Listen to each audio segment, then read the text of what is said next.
everyone. Ngayon may pupuntahan ako. Ito yun siya oh.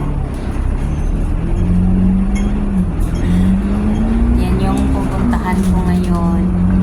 Hiking alone. Nandito ako sa bus.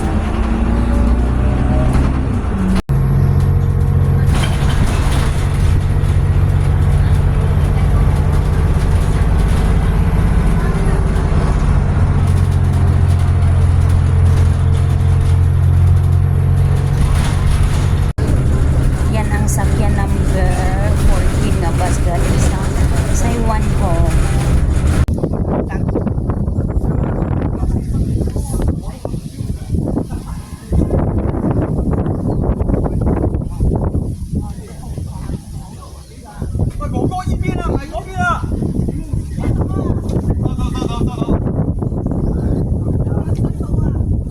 Hello everyone, nandito na ako sa station number 8. Ito yun siya, yung tulay o yung kalsada tulay na yan.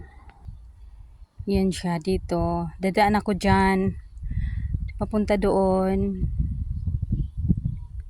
Yan. Tapos paikot na lang ako sa bundok na yan hanggang doon na ako sa quarry sa Braemar. Siguro mga whole day akong maglakad diyan sa bundok na yan. Anong mangyari dyan? Kasi sa gitna dyan, nandyan na ako dati eh. Ngayon, mag-hike ako dyan.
Ang ganda nito.